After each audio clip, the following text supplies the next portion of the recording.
You're watching TVC Breakfast. Now, aging is a part of human life, with Nigeria being the populous country in in Africa, there is a growing number of people aged 60 years and above. The elderly face a lot of challenges like risks of contracting a disease, discrimination or social isolation, and sometimes abandonment. While elderly persons tend to be less active, frailer, many depend on their loved ones for proper care and attention in order to ensure a healthy living. Joining me in the studio to discuss more about caring for the elderly is founder of Yinka Kenny Girls Care Foundation, Yinka Kenny. It's good to see you this morning. My pleasure. Good morning. How imperative is it for us to take care of the aged? Yes, I would say that first off, because every one of us, we wake up in the morning, we get closer to the grave. And as we get closer to the grave, we get closer to the old age, at which what you and we do today, at some point in life, we might not really be able to do that again.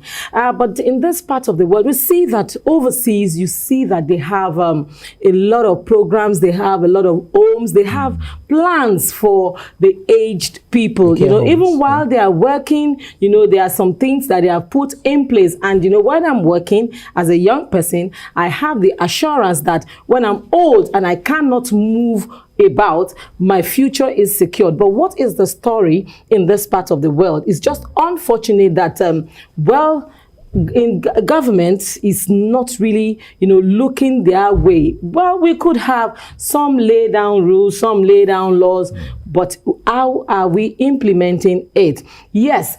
What about talking about the aged homes?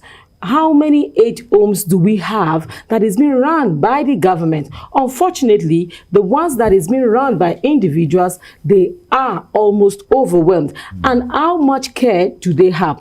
These people, unfortunately, even let's talk about, you know, getting their pensions. Yes, kudos to Lagos State government. In the recent times, they are trying, you know, their possible best. But what happens in other parts, you know, of Nigeria? Even in Lagos State, what is the process like? Some time ago, before, thank God, COVID came, and we started using other means, you know, of, you know, getting these people to get their pensions. There was a time that somebody went for, you know, because of the cumbersome process of getting the pension and all of that, on his way back, he collapsed and died. So to what end? These are people that have served the country, served the nation. At the end of the day, they are pensionable. Some of them are pensionable. At the end of the day, they tend not to get their pensions. What happens to those that are not even pensionable? There are 1,001 elderly people out there that, you know, unfortunately, they belong to that average community that they could barely eat, even at the point in time when they even had the strength to do it. They begin to grow, they grow up, they have children. I've mingled with a lot of elderly people that you find out that their child, perhaps their girl child, and even their grandchild still depends on them. At the end of the day, these people, they are exposed to sexual assault. These people, they are exposed to violence. I have seen some time ago, about 6 years ago, when we started our organization, I came because in Yinka Kenny Girls Care Foundation, we cater for the feminine gender from cradle to grave. So we had an event for the teenage girls. A girl walked up to me and she cried bitterly, said to me she never knew a mom, that she lives with her grandma, that her grandma is subjecting her to sleep with a man so that the man can pay so that she can go through school. It was so unfortunate. That was what, you know, gave us the vision to let's go out and begin to, you know, see to whatever we can do for these elderly people, because you find out that unfortunately they still, even in their old age, they still have people depending upon them. And because of at times frustration, because of at times being helpless. They find themselves doing things, subjected to things that ordinarily they wouldn't have done. And at the end of the day, who is the little ones get, you know, they are the endangered species. So that's why we try in our own little way, you know, to go out, you know, give food items to these elderly people. And, you know we cannot be there for everybody 100%, but we try to touch the lives of the few people we can. And we try to do this during the festival period. Like Easter is coming, where next week Friday, we will be giving out foodstuff, you know, to a group of elderly people. Now, why do we want to do it during this festival period most of the times? Because we do not want them to be left out. You realize that when they were young, they partook in all of this. They made the food, they made the meals and all of that.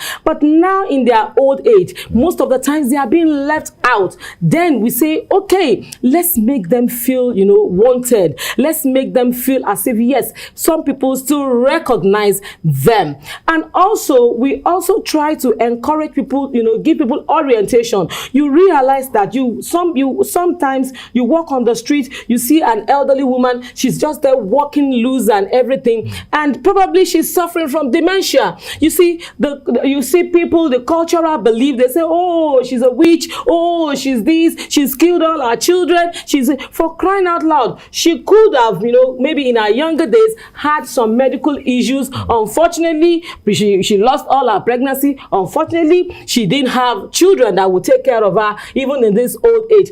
And unfortunately, depression set in, the dementia set in, and she's there on the street, and some person out there is saying, oh, she's a witch, she's done this and all of that. We need people to be, you know, given orientation on how to cater for these elderly people. For crying out loud, these people, they have worked all their lives in their early stage in life. Right. Why would they suffer? It shows very much that you're so passionate about this, and every one of us pray to, you know, to grow old. So why is it that people don't really know this? That's one. And two, where I want you to really speak to is that there is little to what your organization can do. Exactly. You know, you're doing something this Easter, doing something at the end of Ramadan, and so on and so forth. Exactly. But what have you been doing, or what actions have been taken by the like of you to help the government, or to sensitize the government, which they are supposed to be doing, that this is very sacrosanct?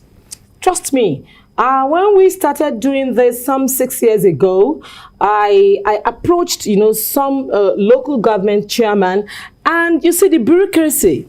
They'll tell you, okay, go to the women leader, go to the this, go to the, before you know what is happening, they waste all your time. And at the end of the day, you end up not doing anything for anybody. So, you know, at that point, I got discouraged. A partner of mine also made an attempt. We got discouraged. Yeah. Now, recently, because we have been doing this, you know, constantly, we have been consistent with what we are doing. The elderly people in the community where I do reach out to, they, you know, sometimes last year, they insisted that, okay, let's go back to our local government chairman. You see, you know what he said to me when I had, you know, reluctantly, because I was just reluctant. At this point, I would say a very big thank you to individuals that have made this possible, because I have friends, I have family, I have colleagues that, you know, they have been, you know, believe in this, they sow into this, and they make this happen every 3 months.